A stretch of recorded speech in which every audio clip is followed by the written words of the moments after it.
आज हम एजी गैर्डनर द्वारा लिखित एक अत्यंत महत्वपूर्ण और जीवन से जुड़ा हुआ पाठ पढ़ने जा रहे हैं, जिसका नाम है ऑन सेइंग प्लीज। यह पाठ हमें सिखाता है कि अच्छे व्यवहार और विनम्रता हमारे सामाजिक जीवन में कितनी बड़ी भूमिका निभाते हैं।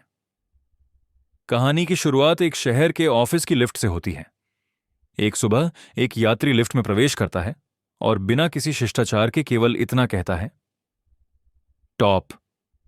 लिफ्टमैन उससे विनम्रता से कहता है, टॉप प्लीज। लेकिन यात्री प्लीज कहने से इनकार कर देता है। इस बात से लिफ्टमैन को अपमान महसूस होता है। गुस्से में आकर वह न केवल यात्री को ऊपर ले जाने से मना करता है, बल्कि उसे लिफ्ट से बाहर धक्का दे देता है। मामला अदालत तक पहुंचता है और लिफ्टमैन पर जुर्माना लगाया जाता है। लेखक कहते हैं कि लिफ्टमैन का व्यवहार गलत था। बदतमीजी कोई कानूनी अपराध नहीं है और बदतमीजी के जवाब में हिंसा करना कानूनन सही नहीं। कानून शारीरिक अपराधों से हमारी रक्षा करता है, लेकिन बुरे व्यवहार के खिलाफ हिंसा की अनुमति नहीं देता। अगर ऐसा होने लगे तो लोग किसी की आवाज, चेहरे या लहजे पर भी लड़ने लगेंगे और समाज में अराजकता फैल जाएगी। कानून हमें प्लीज कहने के लिए मजबूर नहीं कर सकता। वह हमारे आत्मसम्मान को लगी चोट या भावनात्मक पीड़ा को कानूनी नुकसान नहीं मानता। लेकिन लेखक कहते हैं कि आत्मसम्मान की चोट कभी कभी शारीरिक चोट से भी अधिक दर्दनाक होती है। संभव है कि लिफ्टमैन को प्लीज न कहे जाने से जो अपमान महसूस हुआ, वह उसे पूरे दिन परेशान करता रहा हो। ऐसी नाराजगी अक्सर घर जाकर दूसरों पर उतारी जाती है, क्योंकि बुरा स्वभाव बहुत जल्दी फैलता है। लेखक एक उदाहरण देते हैं। सर एंथनी एब्सोल्यूट अपने जूनियर कैप्टन एब्सोल्यूट को डांटते हैं।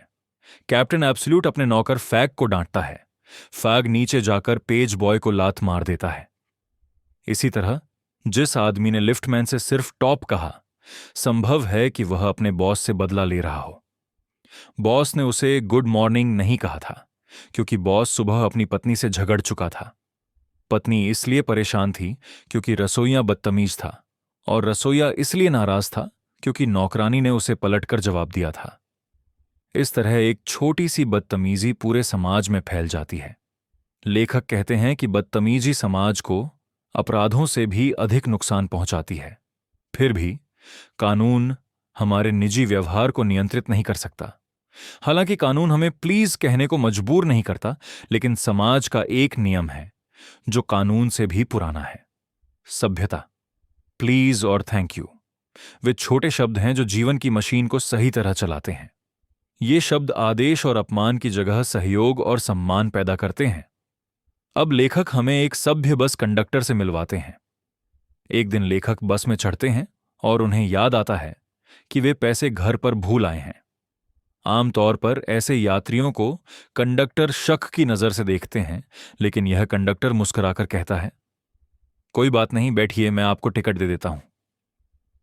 बाद में लेखक को जेब में पैसे मिल जाते हैं और किराया चुका दिया जाता है, लेकिन कंडक्टर की उदारता लेखक को गहरी खुशी देती है। कुछ दिनों बाद वही कंडक्टर गलती से लेखक के पैर पर चढ़ जाता है। वह तुरंत माफी मांगता है और पूरी संवेदना दिखाता है।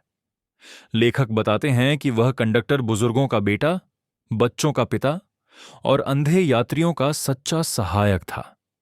वह अंधे व्यक्ति को सिर्फ उतारता ही नहीं, बल्कि सड़क पार करवाकर सुरक्षित भी करता था। उसका अच्छा व्यवहार पूरी बस में फैल जाता था। जैसे बुरा व्यवहार फैलता है, वैसे ही अच्छा व्यवहार भी फैलता है। खुशमिजाज व्यक्ति उदास माहौल को भी खुशनुमा बना देता है। अंत में लेखक चेस्टरफील्ड का उदाहरण देते हैं। उनके समय में सड़कों पर फुटपाथ नहीं होते थे। जो दीवार की ओर चलता वह कीचड़ से बच जाता था। एक आदमी चेस्टरफील्ड से कहता है, मैं किसी बदमाश को दीवार नहीं देता। चेस्टरफील्ड मुस्कुराकर कहते हैं, मैं हमेशा देता हूं, और झुककर खुद कीचड़ में उतर जाते हैं। लेखक कहते हैं कि अगर लिफ्टमैन बदतमीज यात्री से और भी विनम्रता से पेश आता तो वही उसकी सबसे बड़ी जीत होती। सभ्य व्यक्ति भौतिक रूप से हार सकता है, लेकिन आत्मिक रूप से वह हमेशा जीतता है। यही इस पाठ का संदेश है। अगर आपको यह कहानी पसंद आई हो तो टैगोर स्मार्ट लर्निंग चैनल को सब्सक्राइब करें, वीडियो को लाइक करें और इस संदेश को दूसरों तक पहुंचाएं।